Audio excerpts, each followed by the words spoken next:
Hello नमस्कार साथियों। आज अपने करने वाले हैं अमल, क्षार और लवण और पीएच स्केल के बारे में पढ़ेंगे। बहुत ही शानदार क्लास होने वाली है और इसमें जानेंगे ये क्या है और पिछले एग्जाम में कौन कौन से प्रश्न आए थे और आने वाले एग्जाम में आपके किस प्रकार के प्रश्न आ सकते हैं। आप सभी का नाना क्लास के यूट्यूब चैनल पर हार्दिक अभिनंदन और स्वागत है। तो आज का जो वीडियो रहेगा अपना 16 नंबर वीडियो है। इससे पहले अपने 15 वीडियो कंप्लीट कर लिए हैं, जो कि बहुत ही मोस्ट इंपॉर्टेंट जो टॉपिक आपके थे टू के लेकर अंत तक, जो सिलेबस में जिस प्रकार आपके लेवल 2 साइंस में दे रखे हैं। हालांकि ये लेवल 1 के अंदर भी है, लेवल 2 के अंदर है।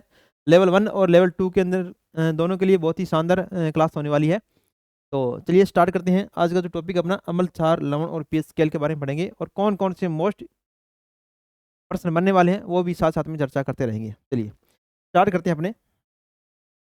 इसमें देखिएगा अमल होते क्या है। प्रथम तो यहाँ से आ सकता है कि अमल है क्या। एसिड शब्द लेटिन भाषा के एसिडस से बना है, याद रखना, या एसपीआर से बना है। यहाँ से भी प्रश्न बना हुआ है एसियर, ठीक है, एसियर से बना है या एसिडस कह सकते हैं। एसिड शब्द है एसिडस से या लेटिन भाषा का शब्द है एसिडस या एसियर से बना है, जिसका अर्थ है खट्टा। अम्ल के कुछ महत्वपूर्ण गुण देखे क्या क्या है इसमें। स्वाद में खट्टा। अम्ल क्या होता है, हमेशा स्वाद में क्या होता है, खट्टा होता है। अम्ल का प्रमुख गुण है कि वह खट्टा स्वाद देता है, जैसे नींबू में साइट्रिक एसिड होते हैं। यहाँ से भी आ गया अपना सिट्रिक एसिड होते हैं, वो खट्टे पदार्थों में होते हैं। जितने भी खट्टे पदार्थ हैं उसमें क्या होता है, सिट्रिक एसिड होता है, जो कि खट्टापन करता है। जलीय विलयन में H प्लस आयन देता है। यहाँ से याद रखना, निम्न में से अम्ल है, जलीय विलयन में हमेशा H प्लस आयन देगा, वो क्या कहलाएगा, अम्ल कहलाएगा। अम्ल वह पदार्थ है जो जलीय विलयन में हाइड्रोजन आयन या H प्लस आयन कह दिया या हाइड्रोजन आयन कह दिया, वो देता है, उसे क्या कहेंगे, अम्ल कहेंगे। और पीएच स्केल की अगर बात करें अम्ल का, पीएच स्केल का मान 7 से क्या होता है, कम होता है। पीएच का मान, पीएच का मान अगर 7 से कम है वो अम्ल है, और पीएच 7 से ज्यादा है तो वो क्षार हो जाएगा। अगर 7 है तो वो क्या हो जाएगा, उदासीन हो जाएगा। इन तीनों बातों को आप गांठ बांध लो। उदाहरण के लिए देखो, उदाहरण है इसमें,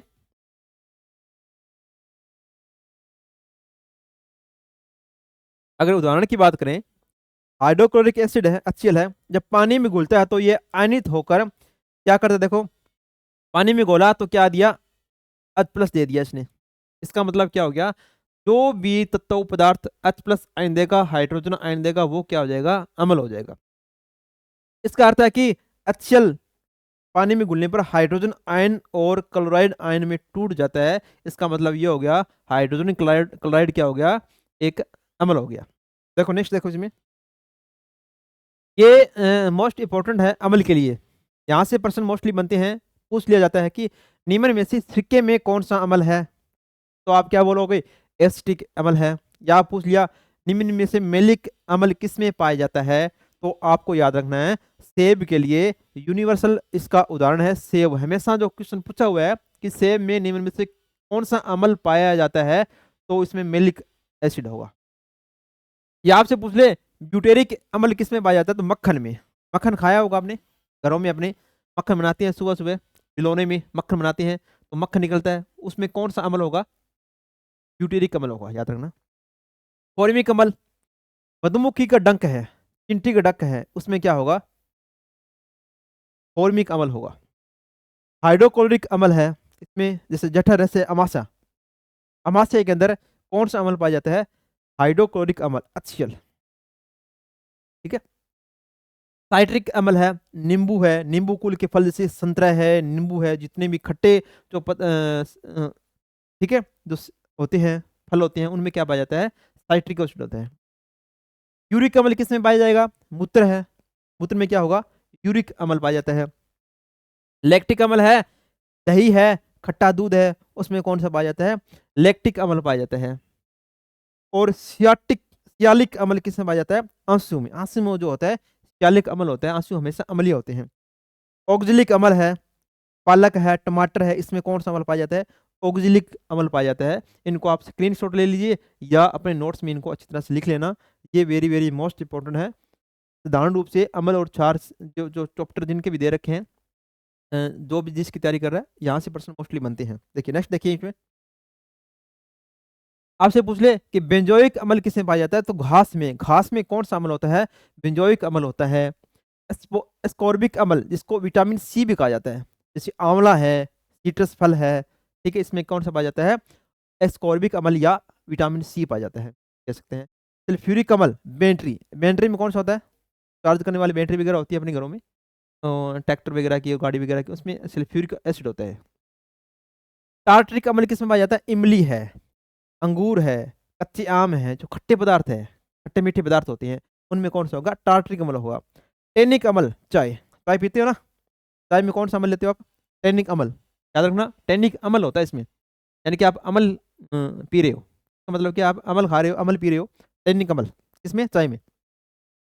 मेथनोइक अम्ल क्या होता है, फॉर्मिक, चाय पीते हो ना बाटी भर भर के, कोले भर भर के चाय पीते हो ना, चाय में कौन सा होता है, टेनिक अम्ल होता है, याद रखना। तो उसमें अपने को चाय पीते तुरंत पीते क्या आती है, एनर्जी आ जाती है, इतनी एनर्जी आ जाती है, इतना ही आप कुछ भी कर सकते हैं अपने। देखो मेथनोइक अम्ल, देखो फॉर्मिक अम्ल जिसको बोलते हैं, चींटी का डंक है, निडल का डंक है, इसमें क्या होता है, मेथनोइक अम्ल होता है।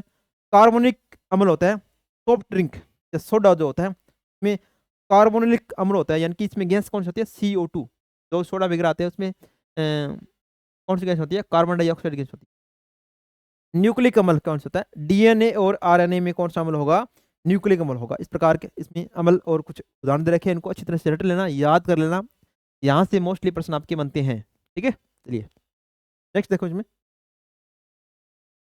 नेक्स्ट देखो, एक इस प्रकार का प्रश्न आया हुआ है कि निम्नलिखित में से कौन सा विकल्प अमल और उसके स्रोत का सही सुमेल प्रस्तुत करता है। इसी प्रकार के प्रश्न बनते हैं इनमें, अगर आएगा तो प्रश्न आपके इसी प्रकार का आएगा या एकल रूप में दे देगा। देखो अगर आपको पता है कि सीट्रिक अम्ल किसमें पाया जाता है, ब्यूटेरिक अम्ल किसमें होता है, एसिटिक अम्ल किसमें होता है और लैक्टिक अम्ल किसमें होता है, तो आप आसानी से कर दोगे। सीट्रिक अम्ल किसमें पाया जाता है, नींबू में, आपने पढ़ा है कि नींबू में सीट्रिक अम्ल होता है। ब्यूटेरिक अम्ल किसमें होता है, मक्खन में ब्यूटेरिक अम्ल होता है।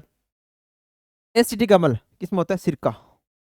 और लैक्टिक अम्ल किसमें होता है, दूध, ठीक है। तो इसका सही कौन सा हो जाएगा, देखो सीट्रिक अम्ल, यानी कि A का 3 किस में हो रहा है, A का 3 इसमें हो रहा है, B का 4, B का 4 हो रहा है, और C का 1 हो रहा है, D का 2 हो रहा है, तो C नंबर इसका आंसर हो जाएगा। इस प्रकार इसको ढूंढ ढूंढ के अपने सही करने आंसर सभी तो पिछले है उनको अच्छी तरह से रट लेना, याद कर लेना, वहां से मोस्टली आपकी बनती है। चलिए नेक्स्ट देखो, एक इस प्रकार के प्रश्न आया हुआ है, निम्न में से कौन सा टार्टरिक अम्ल का मुख्य प्राकृतिक स्रोत है। टार्टरिक अम्ल कौन सा है, टमाटर है, संतरा है, सिरका है, इमली है, तो क्या होगा, टार्टरिक अम्ल किसमें पाया जाता है, खट्टे मीठे पदार्थ होते हैं, जैसे इमली हो गया, अंगूर हो गया, कच्चे आम हो गए, उसमें क्या होगा, टार्टरिक एसिड होगा, इसका क्या हो जाएगा, इमली हो जाएगा। एक इस प्रकार का प्रश्न आया हुआ। चलिए क्वेश्चन जो आते हैं आसानी क्वेश्चन आते हैं, परंतु आपको जो मैटर हुआ अच्छी तरह से पढ़ा हुआ होना चाहिए। अगर अच्छी तरह से पढ़ा हुआ होगा तो आप आसानी से प्रश्न को हल कर लोगे। देखो नेक्स्ट देखो, इसमें देखो क्षार क्या होते हैं, सामान्यतः ऐसे पदार्थ जिनका स्वाद कड़वा होता है, जो स्पर्श करने पर साबुन जैसे चिकन लगते हैं, उनको क्या कहते हैं, क्षार कहते हैं। इनकी प्रकृति जो होती है क्षारकीय प्रकृति होती है, तो प्रकृति की बात करें क्षारकीय कहलाएगी, और उनके पदार्थ को क्या कहेंगे, क्षार कहेंगे। महत्वपूर्ण बिंदु की बात करें, सभी क्षारक जल में घुलनशील नहीं होते, याद रखना जितने भी क्षार होती हैं सारे के सारे क्षार जल में घुलनशील नहीं होते हैं। जो क्षारक जल में घुल जाते हैं उन्हें क्षार कहते हैं। क्षारीय विलयन क्या करते हैं, OH आयन उत्पन्न करते हैं। H प्लस, आपसे अगर पूछे कि H प्लस आयन उत्पन्न कौन करेगा, अम्ल करेगा, और OH माइनस आयन उत्पन्न कौन कौन करेगा, क्षार करेगा। इतनी सी बात यहाँ तक याद रखिए आप। अगर पीएच स्केल की बात करें क्षारों की, क्षार का पीएच मान 7 से अधिक होता है। अगर 7 से कम आ गया तो अम्लीय हो गया, 7 से अधिक आ गया तो क्षारीय हो गया, अगर 7 आ गया तो वो उदासीन हो जाएगा। सोडियम हाइड्रोक्साइड जलीय विलयन में आयनित होकर क्या प्रतिक्रिया करता है, देखो सोडियम हाइड्रोक्साइड क्या होता है, Na+ और OH आयन, OH आयन दे रहा है, इसका मतलब क्या हो गया, NaOH क्या हो गया, एक क्षार हो गया, ठीक है। चलिए नेक्स्ट देखिए, प्रमुख क्षारकों के उपयोग, यहाँ से उपयोग भी आपसे पूछ सकता है, जैसे अम्ल के उपयोग हमने किए थे उस प्रकार यहाँ से देखो। सोडियम हाइड्रोक्साइड, पहले तो इनको फॉर्मूला याद रखना, सोडियम हाइड्रोक्साइड क्या होता है, NaOH होता है। इसका उपयोग कहाँ करेंगे, साबुन निर्माण में, कास्टिक सोडा जो होता है, साबुन इसको कास्टिक सोडा भी बोला जाता है, याद रखना। NaOH या सोडियम हाइड्रोक्साइड को का उपयोग कहाँ किया जाता है, साबुन निर्माण में किया जाता है। पोटेशियम हाइड्रोक्साइड है KOH, का फॉर्मूला होता है। ये एक स्नान साबुन निर्माण में, नहाने की साबुन होती है, उसमें क्या होता है, आपसे यहाँ से क्वेश्चन कंफ्यूज करने के लिए पूछ सकता है कि नहाने के साबुन में क्या पाया जाता है, या पूछ ले कि कपड़े धोने के साबुन में क्या होता है। कपड़े धोने की साबुन बनती है सोडियम हाइड्रोक्साइड से, और नहाने की साबुन बनती है पोटेशियम हाइड्रोक्साइड से, देखना। और कैल्शियम हाइड्रोक्साइड यानी कि चूने का पानी होता है, मिट्टी की अम्लता को कम करने और पुताई करने में इसका यूज किया जाता है। पुताई का मतलब क्या है, रंग रोगन करने के लिए कच्चे मकानों में जो करते हैं अपने, या पक्के मकानों में कई बार करते हैं, चूना लगाते हैं ना, क्या बोलते हैं, किसका यूज करते हैं, इसका कैल्शियम हाइड्रोक्साइड का भुजा हुआ चूना, CaO होता है, बिना भुजा हुआ चूना बोलते कैल्शियम हाइड्रोक्साइड।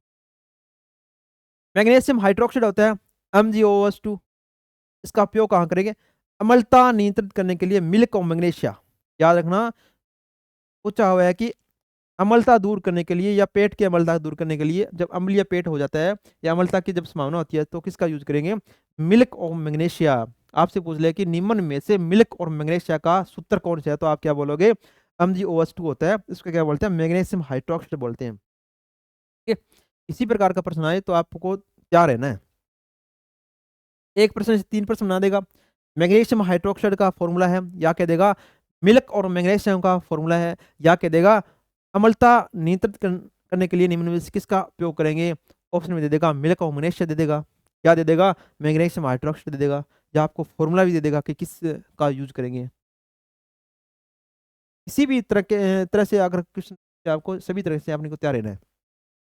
अमोनियम हाइड्रोक्साइड देखो NH4OH होता है, बालों को रंगने बालों को रंगने के लिए और खिड़की के कांच साफ करने में इसका यूज किया जाता है। ठीक है, अमोनियम हाइड्रोक्साइड का, ये याद रखना, 4-5 जितने भी है, स्क्रीनशॉट ले लेना इनका और अपने नोट्स में लिख लेना साथ साथ में। चलिए नेक्स्ट देखो, अम्ल और क्षार की परिभाषा देखो, यहाँ से मोस्टली प्रश्न बनते हैं। 3 जो वैज्ञानिक है उनकी परिभाषा पढ़ेंगे, वो अलग अलग रूप में इनको अम्ल और क्षार को परिभाषित करते हैं। देखो इसमें आर्हेनियस की अवधारणा, आर्हेनियस क्या कहते हैं, इसने अम्ल और क्षार की परिभाषा दी जो कि जलीय विलयनों और उनके व्यवहार पर के आधार पर है। देखो जैसे अम्ल है, अम्ल के बारे में क्या कहते हैं, आर्हेनियस आर्हेनियस कहते हैं अम्ल है जो वो जलीय विलयन में अपघटित होकर हाइड्रोजन आयन देते हैं। अगर हाइड्रोजन आयन देते हैं, ठीक है, वो क्या कहलाएंगे, अम्ल कहलाएंगे, किसके अनुसार, आर्हेनियस के अनुसार। और जो जलीय विलयन में हाइड्रोक्सिल आयन यानी कि OH आयन देते हैं, वो क्या कहलाएंगे, क्षार कहलाएंगे, किसके अनुसार, आर्हेनियस के अनुसार, याद रखना, उन क्षार कहेंगे। आर्हेनियस के अनुसार कितना, इतना ही याद रखना, आर्हेनियस की अवधारणा क्या है, उन्होंने बताया कि जो हाइड्रोजन आयन देगा वो अम्ल होगा, जो हाइड्रोक्सिल आयन देगा वो क्या होगा, क्षार होगा। इसने बताया, आर्हेनियस ने बताया था। अब देखो प्रबल क्षार, देखो यहाँ से आप प्रबल क्षार है, प्रबल अम्ल है, ठीक है, दुर्बल क्षार है, दुर्बल अम्ल है, इनको अच्छी तरह से याद कर लेना, यहाँ से भी मोस्टली प्रश्न बनता है। देखो जो अम्ल जलीय विलयन में पूर्णतः आयनित हो जाते हैं उनको क्या कहेंगे, प्रबल अम्ल कहेंगे। खनिज अम्ल, सारे जितने भी खनिज है, खनिज क्या होती है, प्रबल अम्ल होती है, याद रखना। HCl है, हाइड्रोक्लोरिक अम्ल है, एक प्रबल अम्ल है। सल्फ्यूरिक अम्ल है, एक प्रबल अम्ल है। नाइट्रिक अम्ल है, एक प्रबल अम्ल है। ठीक है, खनिज अम्ल अकार्बनिक अम्ल जिसको बोलते हैं, बहुत शक्तिशाली होते हैं, जो संक्षारण का कार्य करते हैं, यानी कि इनका यूज खाद्य पदार्थ, अन्य जो पदार्थ होते हैं उनको सड़ने से बचाने के लिए इसका यूज करते हैं अपने। दुर्बल अम्ल देखो, जो अम्ल जलीय विलयन में पूर्णतः आयनित नहीं होते हैं, यहाँ से भी याद रखना, जो पूर्ण रूप से जल में घुल जाते हैं वो क्या होंगे, प्रबल अम्ल होंगे। जो पूर्ण रूप से जल में नहीं घुलते हैं वो क्या होंगे, दुर्बल अम्ल होंगे। जैसे एसिटिक अम्ल है, कार्बोनिक अम्ल है, H2CO3 है, ये अम्ल आमतौर पर कार्बनिक अम्ल होते हैं। ठीक है, बोलते हैं, यहाँ से आप याद रख सकते हो, एसिटिक अम्ल का सूत्र है, इसका फॉर्मूला है तो CH3COOH होता है, एसिटिक अम्ल होता है, याद रखना। ठीक है, हालांकि इसके OH जुड़ा हुआ है साथ में, ये कार्बनिक अम्ल है, याद रखना, OH जुड़ा हुआ है, इससे मत पहचान लेना कि यहाँ पर ये क्षार हो जाएगा, ये अम्ल होगा। कौन सा अम्ल होगा, एक दुर्बल अम्ल होगा, कौन सा, एसिटिक अम्ल होता है, जिसको क्या बोलते हैं, सिरका बोलते हैं, खाद्य पदार्थों को संक्षारण के लिए इसका यूज करते हैं। चलिए नेक्स्ट देखो, क्षारों का प्रकार देखो, प्रबल क्षार है, जो क्षार जलीय विलयन में पूर्णतः आयनित हो गए, जो जल में पूर्ण रूप से घुल गए, वो क्या कहलाएंगे, प्रबल क्षार कहलाएंगे। देखो पोटेशियम हाइड्रोक्साइड है, एक प्रबल क्षार है। सोडियम हाइड्रोक्साइड है, एक प्रबल क्षार है। कैल्शियम हाइड्रोक्साइड है, एक प्रबल क्षार है, ठीक है, भुजा हुआ चूना जिसको बोलते हैं हम। इन क्षारों में संक्षारण के गुण होते हैं, खाद्य पदार्थों को सड़ने आदि से बचाई भी इनसे जाता है। अगर दुर्बल क्षार की बात करें, दो क्षार जलीय विलयन में पूर्णतः आयनित नहीं होते हैं, दुर्बल क्षार कहलाते हैं। देखो, अमोनियम हाइड्रोक्साइड हो गया, मैग्नीशियम हाइड्रोक्साइड होगा, मिलक ऑफ मैग्नीशिया जिसको बोलते हैं, ठीक है, ये क्या है, दुर्बल क्षार है। ये क्या, मिलक ऑफ मैग्नीशिया, जिसका उपयोग कहाँ करेंगे, अम्लता को दूर करने के लिए किया जाता है, ठीक है। इनको याद रखना, कौन से दुर्बल क्षार है, कौन से प्रबल क्षार है, इसका थोड़ा डिफरेंट करके आप सारणी बना लेना या इनका स्क्रीनशॉट ले लो, तो है जैसे लिख लेना इस पर। नेक्स्ट देखिए, अब देखो आयन का उत्पाद के आधार पर देखो, जो H+ आयन देंगे वो क्या होंगे, अम्ल होंगे। OH आयन देंगे वो क्या होंगे, क्षार हो जाएंगे। स्वाद में खट्टे होंगे, अम्ल होंगे, वो कड़वे होंगे, क्षार हो जाएंगे। प्रेस करने पर खुरदरा अम्ल होते हैं और चीकना क्षार होते हैं।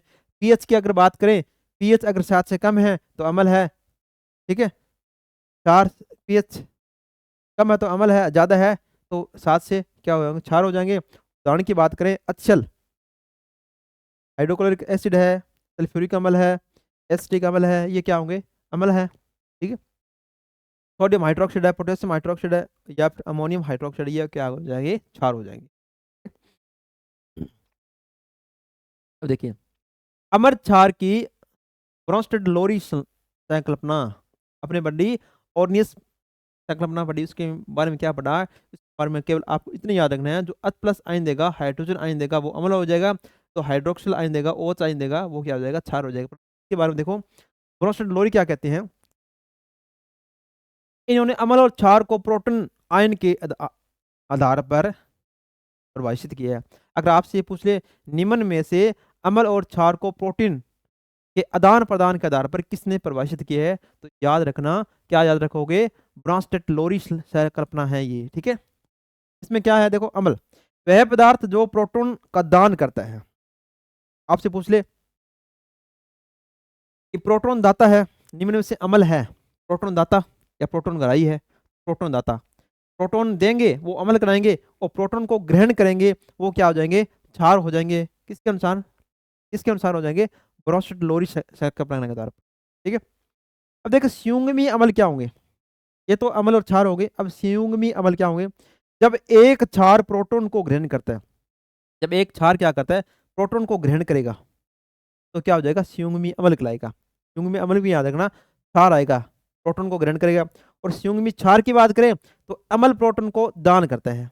एक अम्ल अगर प्रोटॉन को दान करेगा तो वह क्या कहलाएगा, संयुग्मी क्षार कहला जाएगा, ठीक है। थोड़ा सा अपोजिट याद रखना इनको, एक क्षार प्रोटॉन को ग्रहण करेगा, क्षार होगा, जो प्रोटॉन को ग्रहण करेगा उसको क्या कहेंगे, संयुग्मी अम्ल कहेंगे। एक अम्ल प्रोटॉन को दान करता है, हालांकि प्रोटॉन क्या अम्ल प्रोटॉन को दान करेगा, ठीक है, उसको क्या कहेंगे, संयुग्मी अम्ल कह देंगे। तो अपोजिट तरीके से याद रखना, यहाँ से प्रश्न बन सकता है आपके। देखिए, एक प्रश्न आया है, अम्ल होता है, अम्ल क्या होता है, तो क्या बोलोगे, प्रोटॉन दाता होता है, प्रोटॉन ग्राही होता है, या दोनों होता है। तो ब्रोंस्टेड लोरी क्या कहते हैं, ये कहते हैं कि प्रोटॉन दाता, जो प्रोटॉन दाता होंगे वो क्या हो जाएंगे, अम्ल हो जाएंगे, और प्रोटॉन ग्राही क्या हो जाएंगे, वो क्या हो क्षार हो जाएंगे, ठीक है। इनको याद रखना भी इस प्रकार। चलिए नेक्स्ट देखो, अमोनिया, अमोनिया और जल की क्रिया। देखो, अमोनिया और जल की क्रिया कराते हैं तो क्या बनता है, देखो, जल H2O, यहाँ जल क्या करता है, प्रोटॉन का दान करता है। जल के पास क्या था, H और OH था, H और OH होता है। ये क्या कर दिया, एक प्रोटॉन, क्योंकि H+ को क्या बोला जाता है, प्रोटॉन बोला जाता है, एक प्रोटॉन को दान कर दिया तो किसके पास आ गया, अमोनिया के पास हो गया। एक प्रोटॉन इसके साथ बढ़ गया, NH4 हो गया। इसका मतलब क्या है, प्रोटॉन को दान कर दिया तो ये क्या हो गया, अम्ल है, ये बन गया, अम्ल बन गया। प्रोटॉन का दान करने के बाद संयुग्मी क्षार कौन सा कहलाएगा, OH कहलाएगा। ये इसका संयुग्मी क्षार बन गया। देखो, ये होता है संयुग्मी क्षार होता है, क्योंकि इसने क्या कर दिया, प्रोटॉन का दान कर दिया। तो प्रोटॉन के दान करने के बाद जो बचता है पदार्थ, क्या बचा, हाइड्रोक्सिल, ये बचा, OH- बचा, ये क्या हो गया, संयुग्मी क्षार हो गया। या अमोनिया की बात करें, अमोनिया प्रोटॉन को ग्रहण करता है, प्रोटॉन को जो ग्रहण करेगा वो क्या होगा, क्षार होगा। ये अपने पढ़ी है, जो प्रोटॉन को देगा, जो प्रोटॉन दाता होता है उसको अम्ल कहते हैं, जो प्रोटॉन को ग्रहण करेगा उसको क्या कहेंगे, क्षार कहेंगे। प्रोटॉन ग्रहण करने के बाद अमोनिया संयुग्मी अम्ल में परिवर्तित हो जाता है, क्योंकि प्रोटॉन को किसने ग्रहण किया? अमोनिया ने ग्रहण किया। अमोनिया ने प्रोटॉन को ग्रहण किया। ग्रहण करने के बाद जो पदार्थ बनेगा उसको क्या कहेंगे? सुंगमी क्षार कह देंगे। जो ग्रहण करेगा उसको क्या कहेंगे? सुंगमी अम्ल कह देंगे। ठीक है, जो दान करेगा वो सुंगमी क्षार है, और जो ग्रहण करेगा वो क्या कहेंगे? सुंगमी अम्ल कह देंगे। ठीक है, इनमें अपोजिट याद रखना आप। अब देखिए, अम्ल क्षार के लुईस संकल्पना क्या कहती है? लुईस कॉन्सेप्ट क्या कहता है? देखो, अम्ल और क्षार की एक नई परिभाषा इलेक्ट्रॉन युग्म के आदान प्रदान के आधार पर। याद रखना, यहां से अंतर याद रखना आप। इलेक्ट्रॉन युग्म के आदान प्रदान के आधार पर लुईस अम्ल और क्षार की परिभाषा देता है, और प्रोटॉन के आदान प्रदान के आधार पर कौन देता है? ब्रोंस्टन लोरी देता है, और हाइड्रोजन और हाइड्रोक्सिल के आधार पर कौन देता है? ऑर्निस देता है। अब देखो, ये क्या कहते हैं? लुईस अम्ल क्या होते हैं इसके अंदर? वे पदार्थ जो इलेक्ट्रॉन युग्म को ग्रहण करते हैं, याद रखना, इलेक्ट्रॉन युग्म को ग्रहण करते हैं वो अम्ल कहलाएंगे।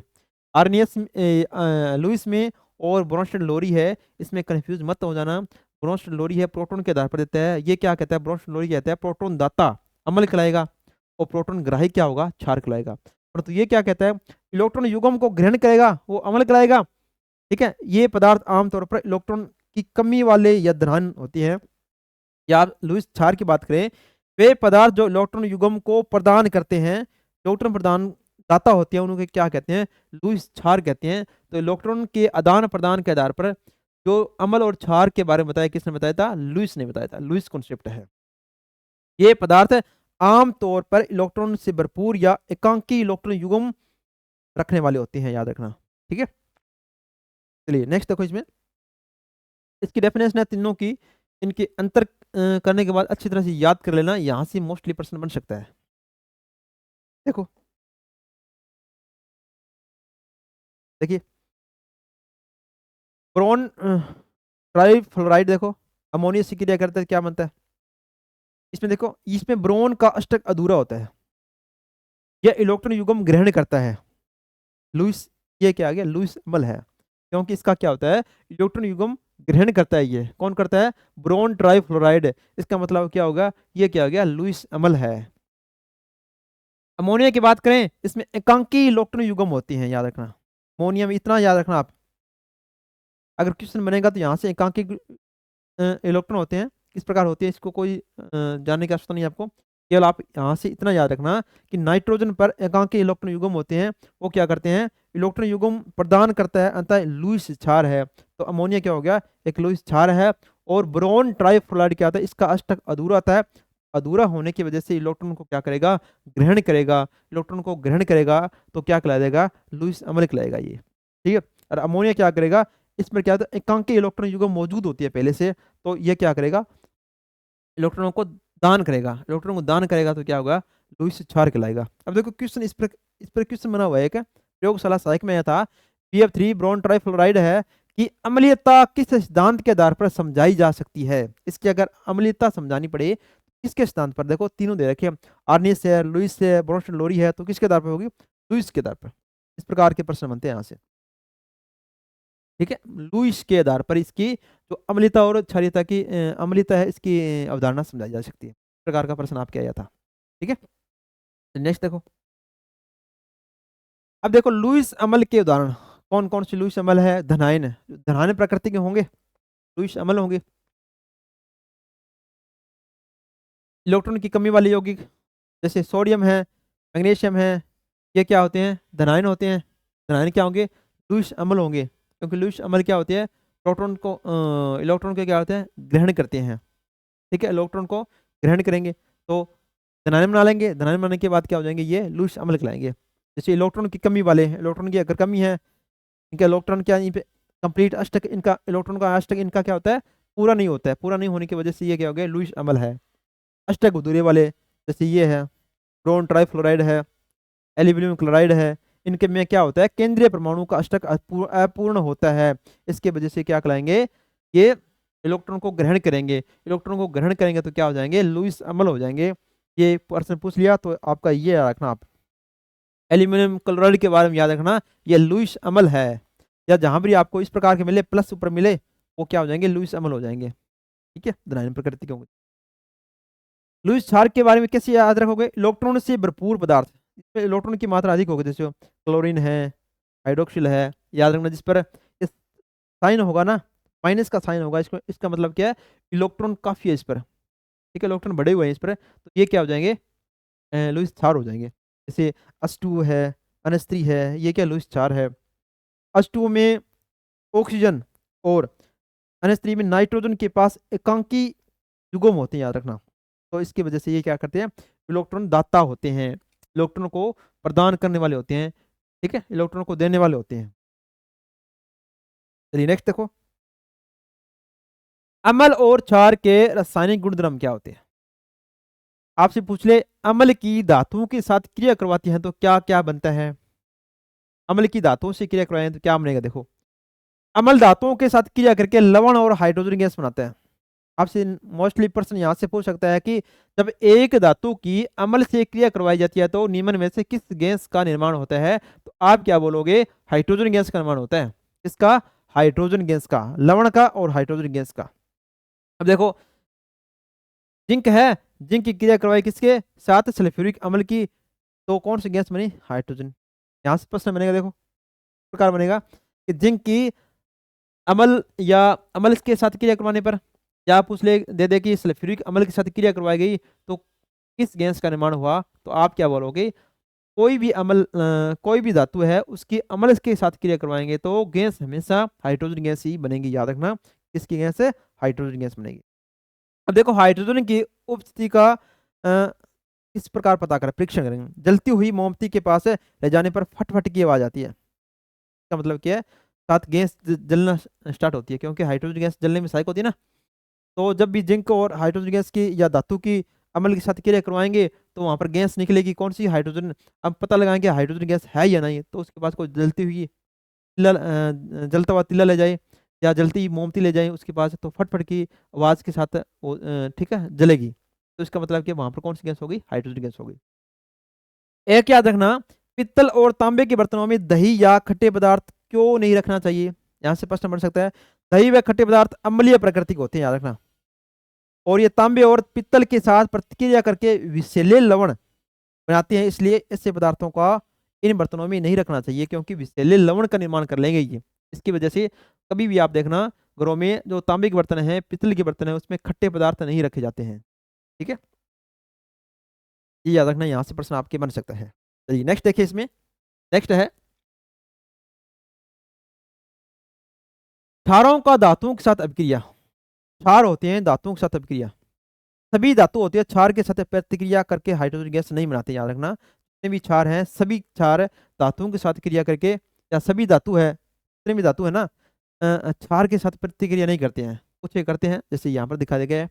मोस्टली एग्जाम्पल ये एक दिया गया है, और ये प्रश्न आपके पिछले रीड 2023 में पूछा हुआ था, ठीक है।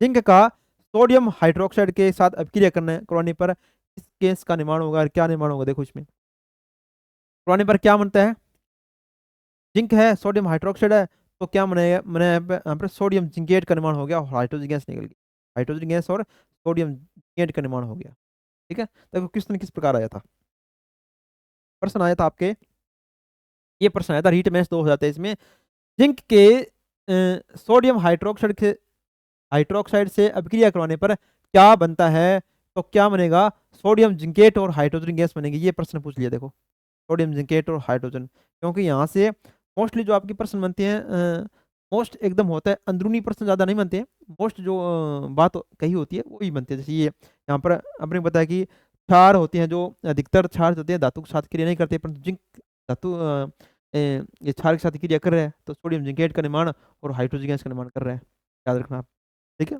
आगे भी आपको इस प्रकार का प्रश्न मिल सकता है कहीं भी। चलिए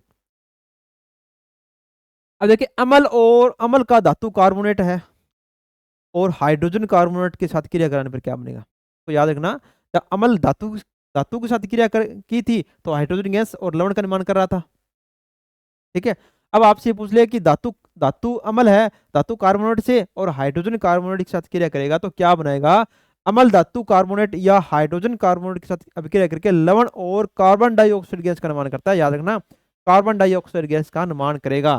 वहां पर हाइड्रोजन गैस थी और यहाँ पर क्या आ गई, कार्बन डाइऑक्साइड गैस आ गई। देखो किस प्रकार धातु कार्बोनेट है, अम्ल है, क्रिया की लवण और जल का निर्माण किया, और कार्बन डाइऑक्साइड गैस का याद रखना, ये इंपॉर्टेंट है। किस गैस का निर्माण करेगा, कार्बन डाइऑक्साइड गैस का निर्माण करेगा। धातु हाइड्रोजन कार्बोनेट है, अम्ल लवण और जल और कार्बन डाइऑक्साइड गैस का निर्माण करेगा। अब देखिए सोडियम कार्बोनेट है का हाइड्रोजन हाइड्रोक्लोरिक अम्ल के साथ क्रिया करवाई, ये क्या हो गया, कार्बोनेट हो गया, और इसकी क्रिया कराई अम्ल से, तो क्या बन गया, लवण बन गया, जल बन गया, और गैस कौन सी निकल गई, कार्बन डाइऑक्साइड गैस निकल गई। मोस्टली प्रश्न आपके क्या बनेगा, यहां से ये बनेगा कि धातु कार्बोनेट है, क्रिया अम्ल के साथ करवाई जाती है, तो निम्न में से किस गैस का निर्माण होता है, तो आप क्या कहोगे, आप कहोगे कि कार्बन डाइऑक्साइड गैस का निर्माण होता है। याद रखना ये, ठीक है। चलिए नेक्स्ट देखो, इसमें सोडियम बाइकार्बोनेट है, यानी कि सोडियम हाइड्रोजन कार्बोनेट जिसको बोलते हैं, ठीक है। तो इसकी अम्ल के साथ क्रिया करवाई तो क्या बनेगा, NaCl लवण और जल और कार्बन डाइऑक्साइड गैस का निर्माण हो गया, ठीक है। खाने का सोडा है जो सोडियम बाइकार्बोनेट। देखिए कार्बन डाइऑक्साइड की उपस्थिति का परीक्षण किस प्रकार करेंगे, कि इसमें कार्बन डाइऑक्साइड गैस बनी है या नहीं बनी है, इसका परीक्षण करेंगे। जैसे हाइड्रोजन गैस का परीक्षण किया था, जलती हुई मोमबत्ती ले जाए तो वहां पर फटफट की आवाज आती है, इसका मतलब क्या है, हाइड्रोजन गैस वहां पर है। अब ऐसा कैसे करेंगे कि वहां पर कार्बन डाइऑक्साइड गैस है या नहीं है, वहां पर क्या करेंगे, बुद्ध बुदाहट उत्पन्न होती है, और जब गैस जलती हुई मोमबत्ती को बुझा देती है, जब जलती हुई मोमबत्ती ले जाएंगे वहां पर वो बुझ जाएगी, क्योंकि कार्बन डाइऑक्साइड क्या गैस क्या होती है, बुझाने में सहायक होती है, ठीक है। चलिए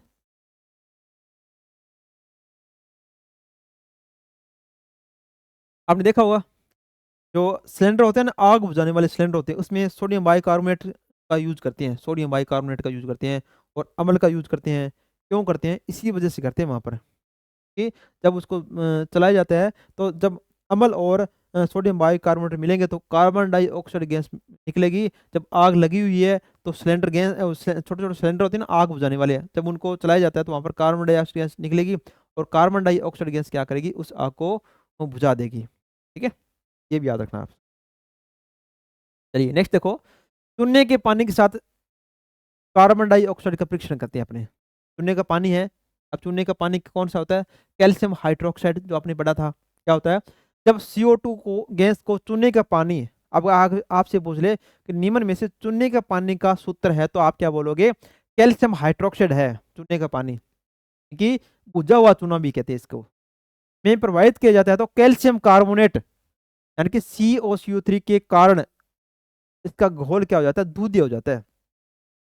इसमें कैल्शियम हाइड्रोक्साइड में गैस प्राप्त करेंगे कि कौन सी, कार्बन डाइऑक्साइड गैस प्राप्त करेंगे, तो इसका रंग कौन सा हो जाएगा, दूधिया हो जाएगा। क्यों हो जाएगा, कैल्शियम कार्बोनेट के कारण हो जाएगा। देखो इसमें कैल्शियम हाइड्रोक्साइड है, CO2 गैस मिलाई तो ये हो गया कैल्शियम कार्बोनेट बन गया, इसका कलर कौन सा हो गया, दूधिया कलर का हो गया, सफेद कलर का हो गया, ठीक है। अगर अधिक मात्रा में कार्बन डाइऑक्साइड गैस प्रवाहित करते हैं तो क्या होगा, देखो अगर आपसे पूछ ले कि चूने के पानी में अधिक मात्रा में कार्बन डाइऑक्साइड गैस को अगर प्रभावित कर दिया तो क्या होगा, क्या प्रक्रिया होगी, देखो तो क्या बनेगा, कैल्शियम बाइकार्बोनेट बनता है। इसमें याद रखना, अधिक मात्रा में प्रभावित कर दिया तो carbon dioxide gas calcium bicarbonate का बनता है, जो पानी में घुलनशील और रंगीन होता है। याद रखना, ये याद रखना, कैल्शियम बाइकार्बोनेट का निर्माण होगा। याद रखना, यहाँ से प्रश्न आपके बन सकता है, इंपॉर्टेंट लगा लेना इसको, कि कैल्शियम कार्बोनेट या आप दे सकता है कि चूने के पानी में अधिक मात्रा में कार्बन डाइऑक्साइड गैस को प्रवाहित करती है तो क्या निर्माण होगा, तो क्या निर्माण होगा, कैल्शियम बाइकार्बोनेट का निर्माण होगा, कैल्शियम बाइकार्बोनेट का, जो कि घुलन से पानी में घुलनशील बनेगा और रंगहीन होगा। अब देखो कैल्शियम कार्बोनेट के विभिन्न रूप देखो, चूना पत्थर, आपसे पहले कह दे कि चूना पत्थर क्या होता है, तो आप क्या कहोगे, कैल्शियम कार्बोनेट होता है। आपसे कह दे खड़िया क्या होता है, जिसको चाक बोलते हैं, क्या होता है, कैल्शियम कार्बोनेट होता है। आपसे कह दे कि संगमरमर क्या होता है, बताओ भाई, तो आप क्या बोलोगे, कैल्शियम कार्बोनेट है। ये तीनों एक ही चीज है, चूना पत्थर है, खड़िया है, संगमरमर है, ये क्या होता है, कैल्शियम कार्बोनेट होता है, ठीक है। और कैल्शियम कार्बोनेट की वजह से ही चूना लगाते हैं ना, उसकी सफेदी बनती है, किसके कारण, कैल्शियम कार्बोनेट की वजह से बनती है, ठीक है। ये सभी कैल्शियम कार्बोनेट के विभिन्न रूप है, जो अम्ल के संपर्क में आने पर कार्बन डाइऑक्साइड गैस उत्पन्न करेंगे, याद रखना, ठीक है। सारे के सारे यहाँ से क्या रखना आपको, सभी के सभी क्या करते हैं, कैल्शियम जितने भी कार्बोनेट होते हैं, ठीक है, वो क्या करते हैं, क्षार के साथ क्रिया करके क्या करेंगे, कार्बन डाइऑक्साइड गैस उत्पन्न करेंगे। ठीक है, अम्ल के साथ, सॉरी अम्ल के साथ, अम्ल के साथ संपर्क में आने पर क्या करेंगे, कार्बन डाइऑक्साइड गैस उत्पन्न करेंगे। चलिए नेक्स्ट देखो, अंडे के छिलके से प्रतिक्रिया करने वाला विलयन। देखो अंडे का छिलका होता है, अंडे का छिलका, उसका जो कवच होता है उसमें क्या होता है, मुख्य घटक कौन सा होता है, मोस्ट, पहला प्रथम प्रश्न तो आपके ये बन गया कि अंडे का छिलका होता है, छिलके में निम्न में से मुख्य घटक कौन सा होता है, तो आप क्या बोलोगे, कैल्शियम कार्बोनेट होता है, कैल्शियम कार्बोनेट होता है, क्या होता है, कैल्शियम कार्बोनेट। दूसरा देखो, कैल्शियम कार्बोनेट अंडे के छिलके की अम्ल के साथ प्रतिक्रिया कराने पर क्या बनता है, कार्बन डाइऑक्साइड गैस बनती है, याद रखना, गैस उत्पन्न होती है, या गैस चूने के पानी को क्या करती है, दूधिया बना देती है। यहां से प्रश्न आया था पिछली बार, अंडे का छिलका है, उसमें अगर उसका चूर्ण बनाकर उसको अम्ल के साथ मिलाया जाए तो निम्न में से कौन सी गैस का निर्माण होगा, तो कार्बन डाइऑक्साइड गैस बनेगी, कौन सी, कार्बन डाइऑक्साइड। ठीक है, देखो कैल्शियम कार्बोनेट है, अम्ल है, अम्ल के साथ मिलाया तो कौन सी गैस बनी, कार्बन डाइऑक्साइड गैस का निर्माण हो गया। अब देखो CO2 गैस का प्रभाव देखो, चूने का पानी है, ये आपने देख लिया, एक बार वो देख लो आप, चूने का पानी कैल्शियम हाइड्रोक्साइड है के संपर्क में आने पर यह कैल्शियम कार्बोनेट का बनाकर दूध या रंग उत्पन्न कर देता है, और ये क्या, सफेद अक्षय के रूप में प्राप्त होता है, कौन सा, कैल्शियम कार्बोनेट, याद रखना। ठीक है, चलिए नेक्स्ट देखो, ये प्रश्न आया था, जब सल्फ्यूरिक अम्ल अंडे के खोल के साथ अभिक्रिया करता है तो कौन सी गैस उत्पन्न करता है, रीट मेंस 2023 में प्रश्न आया हुआ था, तो कौन से करेगा, कार्बन डाइऑक्साइड गैस उत्पन्न करेगा, कार्बन डाइऑक्साइड गैस उत्पन्न करेगा। ठीक है, नेक्स्ट देखो, धातु ऑक्साइड और अम्ल की क्रिया, अगर धातु ऑक्साइड और अम्ल की अभिक्रिया करेगा तो क्या बनेगा, देखो जितने भी है ये इंपॉर्टेंट प्रश्न है, जितने भी इंपॉर्टेंट टॉपिक है अच्छी तरह से इनको याद कर लेना, अगर प्रश्न बनेगा अम्ल क्षार, ये तो यहीं से बनेगा और कहीं से नहीं आने वाला। देखो धातु ऑक्साइड जो होते हैं अम्ल के साथ अभिक्रिया करके लवण और जल बनाते हैं, याद रखना, आपसे पूछ ले कि धातु ऑक्साइड है, अम्ल के साथ अभिक्रिया करती है तो क्या बनाएंगे, लवण और जल बनाएंगे, धातु ऑक्साइड क्या बनाएंगे, धातु ऑक्साइड। इस देखो कॉपर ऑक्साइड है, H2SO4 क्या हो गया, अम्ल होगा, इससे क्रिया किया तो क्या बनाया, कॉपर सल्फेट और का लवण बना लिया और जल का निर्माण कर लिया।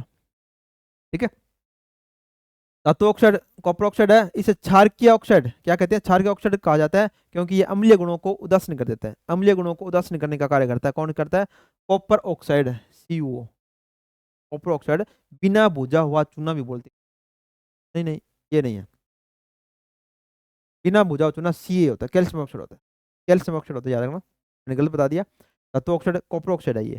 ठीक है, अब देखो यहाँ से प्रश्न मोस्टली बनता है कि निम्न में से उभयधर्मी ऑक्साइड कौन सा है, याद रखना, दोनों को याद रखना, एल्यूमिनियम ऑक्साइड और जिंक ऑक्साइड, दोनों को दोनों क्या है, उभयधर्मी ऑक्साइड है। आपसे अगर पूछ ले कि बताइए भैया धर्म उभयधर्मी ऑक्साइड क्या होते हैं, तो आप क्या बोलोगे, जो ऑक्साइड अम्ल के साथ भी क्रिया करता है और क्षार के साथ भी क्रिया करता है उनको क्या कहेंगे, ठीक है, उभयधर्मी ऑक्साइड कहेंगे, क्या कहेंगे, उभयधर्मी ऑक्साइड कहेंगे। इनकी क्रिया है, अम्ल के साथ भी क्रिया कर रहा है और क्षार के साथ भी क्रिया कर रहा है, ठीक है, दोनों भी अम्ल के साथ और दोनों क्षार के साथ क्रिया करता है। ठीक है, इसकी वजह से इसको क्या कहेंगे, उभयधर्मी ऑक्साइड, उभयधर्मी ऑक्साइड। अब देखिए दूध का चालन, अम्लीय और क्षारीय विलयन है, ये जल में आयनित होकर हाइड्रोजन आयन और हाइड्रोक्सिल आयन देते हैं। ठीक है, अम्ल और क्षार क्या करते हैं, अम्ल क्या करता है, जल में हाइड्रोजन आयन देगा और क्षार क्या करेगा, हाइड्रोक्सिल आयन देगा। इसका कारण क्या है, आयन की उपस्थिति विद्युत का चालन कराने में सहायक है, जब आयन होंगे जल के अंदर वो क्या करेगा, जल विद्युत का चालन करवाएगा।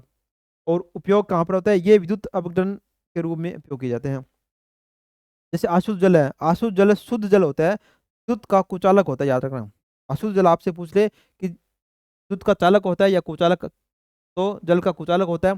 तो वर्षा का जल होता है वो क्या होता है, विद्युत का चालन करता है, क्योंकि इसमें क्या होता है, कार्बन डाइऑक्साइड गैस खुली होती है, इसकी वजह से ये अम्लीय प्रकृति का होता है। ठीक है, वर्षा जल अम्लीय प्रकृति का होता है, इसकी वजह से ये विद्युत का क्या करेगा, चालन करेगा। परंतु अशुद्ध जल शुद्ध जल होता है, ये विद्युत का कुचालक होगा, याद रखना इनको। अब देखिए अमल का व्यवहार जल की अगर उपस्थिति पर निर्भर करता है। अगर जल की अनुपस्थिति है तो अमल का व्यवहार अम्लीय नहीं होगा, याद रखना। अमल जो होगा, अमल का व्यवहार अम्लीय होगा या नहीं होगा, ये किसकी कंडीशन पर करेगा? जल की उपस्थिति पर निर्भर करेगा। जल है अम्लीय प्रकृति का है, और जल नहीं है तो अम्लीय प्रकृति प्रदर्शित नहीं करेगा। देखो, क्योंकि अमल केवल जलीय विलयन में हाइड्रोजन आयन देता है, याद रखना। अम्ल होता है केवल जल के अंदर ही हाइड्रोजन आयन देता है। इसकी वजह से ही जो शुष्क हाइड्रोक्लोरिक गैस है शुष्क लिटमस पत्र के रंग को नहीं बदलती है, याद रखना। शुष्क हाइड्रोजन हाइड्रोक्लोरिक गैस है, शुष्क लिटमस पत्र के रंग को नहीं बदलती है, क्योंकि वहां पर तक है, दोनों ही सूखे हुए हैं। इसकी वजह से वहां पर किसी प्रकार की क्रिया नहीं होती है, याद रखना। ठीक है, यहाँ पर याद रखने वाली बात यही है, जो अम्ल होते हैं जल के अंदर ही अम्लीय प्रकृति के होते हैं, इतनी याद रखना। अब देखिए अल्कोहल और ग्लूकोज का व्यवहार देखो। ग्लूकोज है, अल्कोहल है, ये जलीय विलयन में हाइड्रोजन आयन उत्पन्न नहीं करते हैं। इसकी वजह से ये अम्लीय प्रकृति के नहीं होते हैं। ये विद्युत का चालन नहीं करते और अम्लीय गुण प्रदर्शित नहीं करते, याद रखना। कौन है? ग्लूकोज और अल्कोहल के बारे में रखना। ये हाइड्रोजन आयन नहीं देते हैं। कौन? ग्लूकोज और अल्कोहल। इसकी वजह से ये विद्युत का भी चालन नहीं करेंगे और अम्लीय प्रकृति के भी नहीं होंगे। यहाँ से प्रश्न बन सकता है आपके, देखें, याद रखना। ग्लूकोज और अल्कोहल के बारे में याद रखना। अब देखिए अधात्विक ऑक्साइड और क्षार की अभिक्रिया क्या होती है। ये अम्लीय होते हैं। जो अधात्विक ऑक्साइड होंगे जो अम्लीय प्रकृति के होंगे और क्षार के साथ प्रतिक्रिया करके लवण और जल का उत्पन्न करते हैं। जैसे कार्बन डाइऑक्साइड है, गैस है, क्षार के साथ की क्रिया की, ठीक है, सोडियम कार्बोनेट बना लिया और जल बना दिया, लवण और जल का निर्माण कर लिया। याद रखना अधात्विक ऑक्साइड अम्लीय होते हैं, तो क्षार के साथ अभिक्रिया करके क्या बनाएंगे? लवण और जल का निर्माण करेंगे। ठीक है, देखो नेक्स्ट देखो, हाइड्रोजन आयन की प्रकृति देखो। स्वतंत्र हाइड्रोजन आयन देखो, यह स्वतंत्र रूप में नहीं रह सकता, याद रखना। हाइड्रोजन आयन होता है कभी भी स्वतंत्र रूप से नहीं रहता है। इसका उच्च विद्युत ऋणात्मक चार्ज इससे स्थिर नहीं रहने देते हैं। इसका कारण क्या है?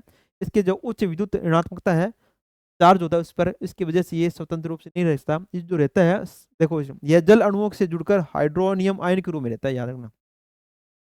यहाँ से पूछ सकता है कि हाइड्रोजन आयन है, H प्लस की प्रकृति के बारे में देखो, याद रखना।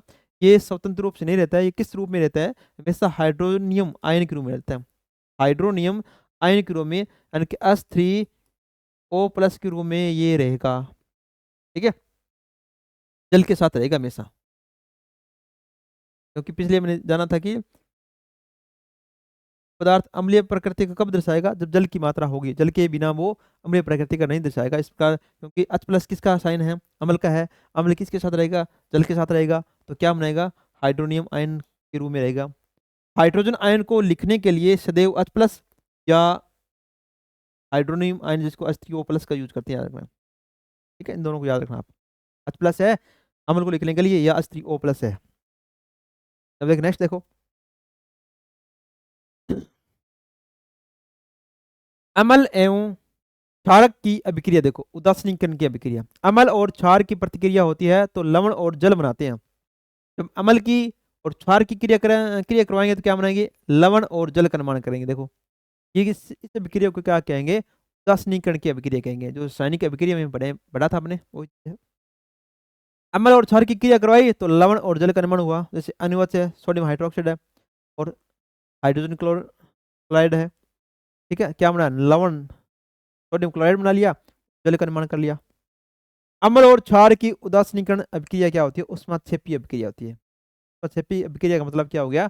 ये क्या गया करेगा? उष्मा का उत्सर्जन करेगा। अगर देखो प्रतिक्रिया के दौरान ऊर्जा क्या होती है? मुक्त होती है। पीच पर प्रभाव देखो, प्रबल अम्ल है और प्रबल क्षार है तो पीच क्या होगा? 7 होगा। कि प्रबल अम्ल है, प्रबल क्षार है, क्या दोनों क्या हो जाएंगे? उदासीन हो जाएंगे। तो इसका पीएच का मान अगर पूछे तो क्या हो जाएगा? 7 हो जाएगा। अगर आपको ये दे रखा है कि प्रबल अम्ल है और दुर्बल क्षार है, प्रबल अम्ल और प्रबल क्षार की क्रिया करवाई जाती है, तो इस पे पीएच पर क्या प्रभाव पड़ेगा, यार पीएच का मान कितना होगा? तो आप क्या बोलोगे? क्योंकि अम्ल प्रबल है, यहाँ पर मेन भूमिका में कौन है? अम्ल है, तो पीएच का मान अम्लीय हो जाएगा, यानी कि 7 से कम हो जाएगा। अगर आपसे पूछ ले प्रबल क्षार है और दुर्बल अम्ल है, तो मेन भूमिका में यहाँ पर प्रबल क्षार के रूप में रहेगा। तो प्रकृति ये क्या हो जाएगा, पीएच का मान क्या हो जाएगा, क्षारीय लवण हो जाएगा। पीएच का वैल्यू कितनी हो जाएगी, 7 से अधिक हो जाएगी। जो ज्यादा प्रभाव रहेगा उसकी वैल्यू होती है ना, उसी प्रकार यहाँ से। अगर दुर्बल अम्ल और दुर्बल क्षार की क्रिया करवाए तो क्या होती है, तो पीएच के मान स्थिति के अनुसार बदलता रहता है, कोई इसका फिक्स नहीं होता। क्षारीय होगा, अम्लीय होगा, उदासीन होगा, ये बदलता रहेगा, याद रखना। ठीक है, चलिए आज का टॉपिक यहाँ तक कर लिया आपने।